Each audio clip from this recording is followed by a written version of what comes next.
kesehatan walaupun dalam cuaca yang berubah-ubah seperti sekarang ini. Oke, sebagaimana kata pepatah, tak kenal maka tak sayang maka tak cinta maka tak berbagi cerita. Nah, nanti misalnya kita udah kenal, udah sayang, mungkin barangkali kita bisa berbagi cerita. Oke, perkenalkan, nama kakak Nini Novia, biasa dipanggil Kak Nini. Tapi kalau di Atin Bimbel, kakak punya inisial yaitu KNI. Ada yang tahu apa itu NI? Nah, kakak menyebutnya NI itu Nona Indonesia. Kenapa? Karena kakak dilahirkan dari ibu dan bapak asli Indonesia, makanya wajah kakak nggak ada bule-bulenya sama sekali. Tapi kakak bisa bahasa bule karena di Atin Bimbel kakak adalah seorang pengajar bahasa Inggris. Oke adik-adik, segitu dulu untuk perkenalan.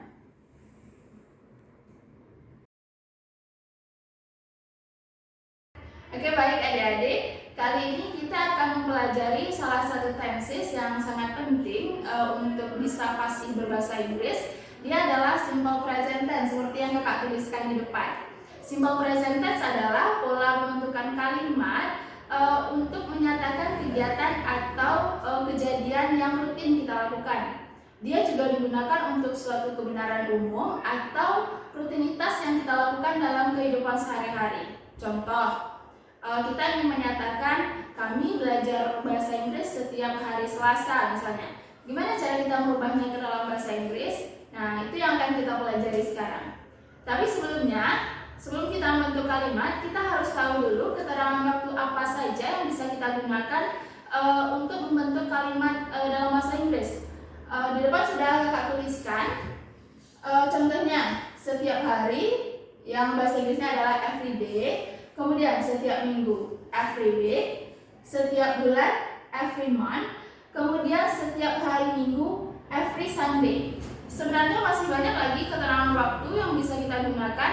Itu tergantung ke konteks kalimat adik-adik nantinya. Oke adik-adik, setelah kita mengetahui keterangan waktu yang bisa kita gunakan di simple present tense, sekarang kita lanjut masuk ke bentuk kalimat. Nah, kalimat yang pertama yang akan kita pelajari adalah kalimat verbal. Kalimat verbal adalah kalimat yang menggunakan kata kerja. Apa-apa saja contoh kata kerja? Contohnya mencuci, memasak, menonton, menyapu, dan lain sebagainya. Nah, untuk rumus dari kalimat verbal itu ada 3, ada kalimat positif, kalimat negatif, dan kalimat interrogatif. Kalimat positif adalah kalimat yang menyatakan kegiatan itu benar-benar terjadi. Contohnya, kami belajar bahasa Inggris setiap hari Selasa misalnya. Nah, itu untuk kalimat positifnya. Kalimat negatif adalah kalimat yang menyatakan tidak. Berarti ada kata tidak atau dalam bahasa Inggrisnya ada kata not.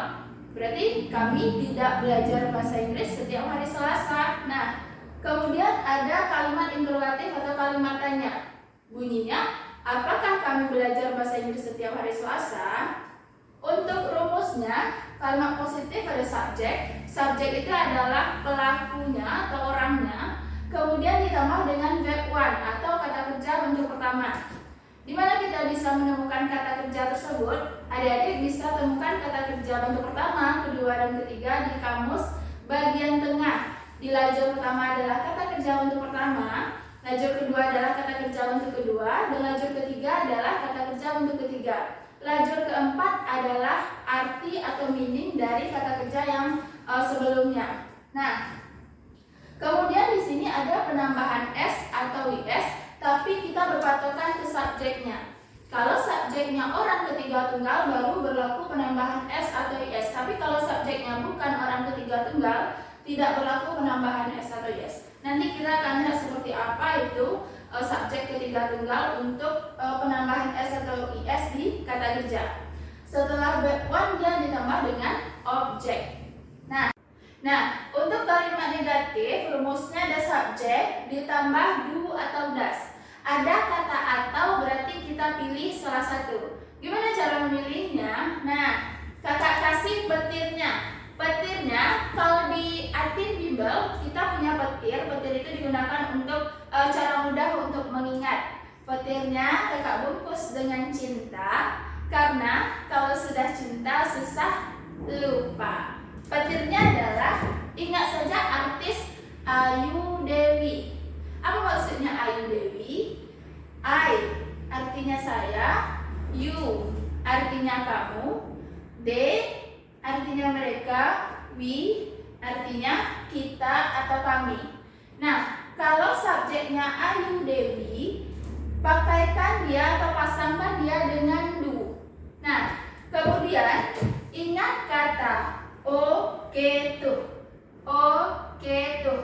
Nah, o maksudnya orang, ketiga, tunggal. Apa maksudnya orang ketiga tunggal? Adik-adik sudah paham cara membedakan orang pertama, kedua, dan ketiga? Misalnya seperti ini. Kakak bicara dengan teman kakak yang namanya Anissa misalnya. Kakak sebagai aku adalah orang pertama, kemudian Anissa orang kedua sebagai kamu, kemudian kakak dan Anissa membicarakan teman kakak. Orang yang kakak bicarakan itu adalah orang ketiga tunggal kalau dia satu. Kalau dia orang ketiga tunggal, pasangkan dia das. Contohnya ada she, he, dan it. Oke adik-adik, ada beberapa ketentuan yang perlu kita ketahui untuk penggunaan kata kerja yang ditambah s ataupun di s yang tadi. Yang pertama, setiap kata kerja yang berakhiran o, ch, sh, x, dan z, maka tambahkan akhiran is. Contohnya kata go, kalau ditambah akhiran is jadi goes, fix jadi fixes, finish jadi finishes, watch jadi watches.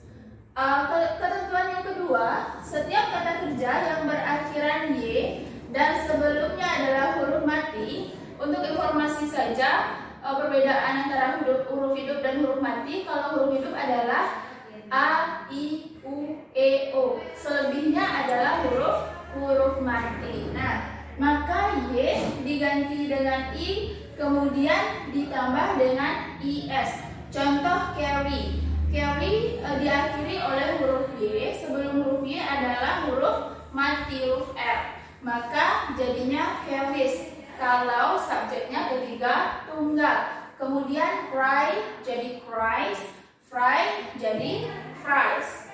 Kemudian ketentuan yang ketiga, setiap kata kerja yang berakhiran y namun diawali oleh huruf hidup, maka cukup ditambah s saja. Nah, contohnya buy jadi buys, play jadi plays, say jadi says. Nah, kalau dia tidak masuk ke dalam aturan yang ini, maka semua kata kerjanya cukup ditambah dengan huruf s saja. Tapi ingat, ini hanya berlaku untuk subjek ketiga tunggal saja. Bagaimana adik-adik?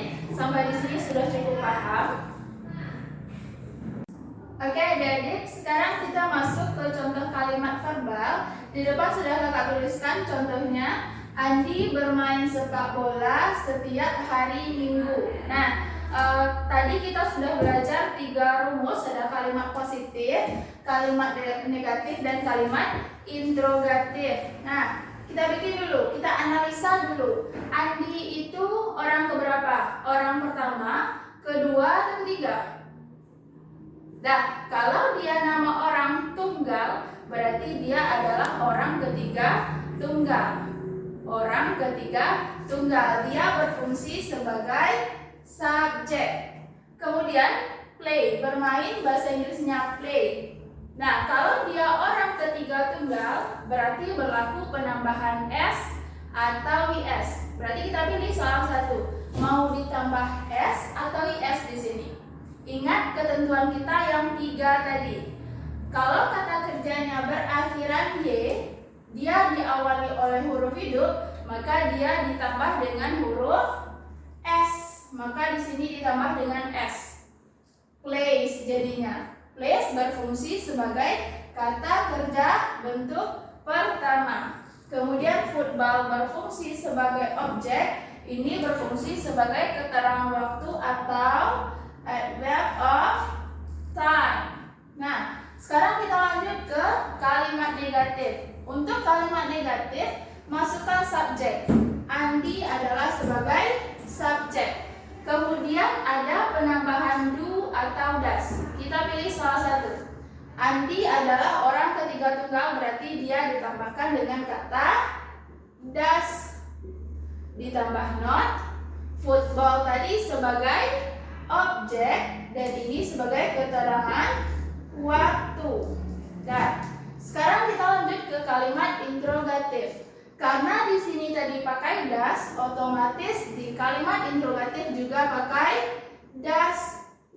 Does Andi sebagai subjek, play sebagai verb 1 atau kata kerja bentuk pertama, ditambah football sebagai objek, every Sunday sebagai keterangan waktu atau adverb of time. Nah, kalau dia kalimat tanya, jangan lupa tambahkan tanda tanya di belakang kalimat.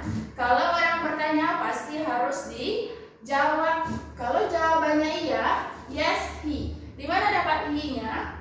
Nah, karena di sini Andi, maka kita harus cari kata ganti atau pronounnya. Kata ganti dari Andi adalah he. Karena di sini pakai does, maka di sini juga pakai does. Nah, kalau jawabannya tidak, no, he, kemudian ditambah does, kemudian ditambah dengan kata not. Itu dia. Dan sampai di sini gimana adik-adik? Sudah cukup paham? Oke adik-adik, sekian dulu pembelajaran kita untuk kali ini. Semoga adik-adik paham dengan materi yang kita bahas barusan. Tapi sebelum kakak tutup pembelajaran kali ini, kakak punya kata-kata motivasi untuk adik-adik semua. Bahasa Inggris itu sama dengan cinta.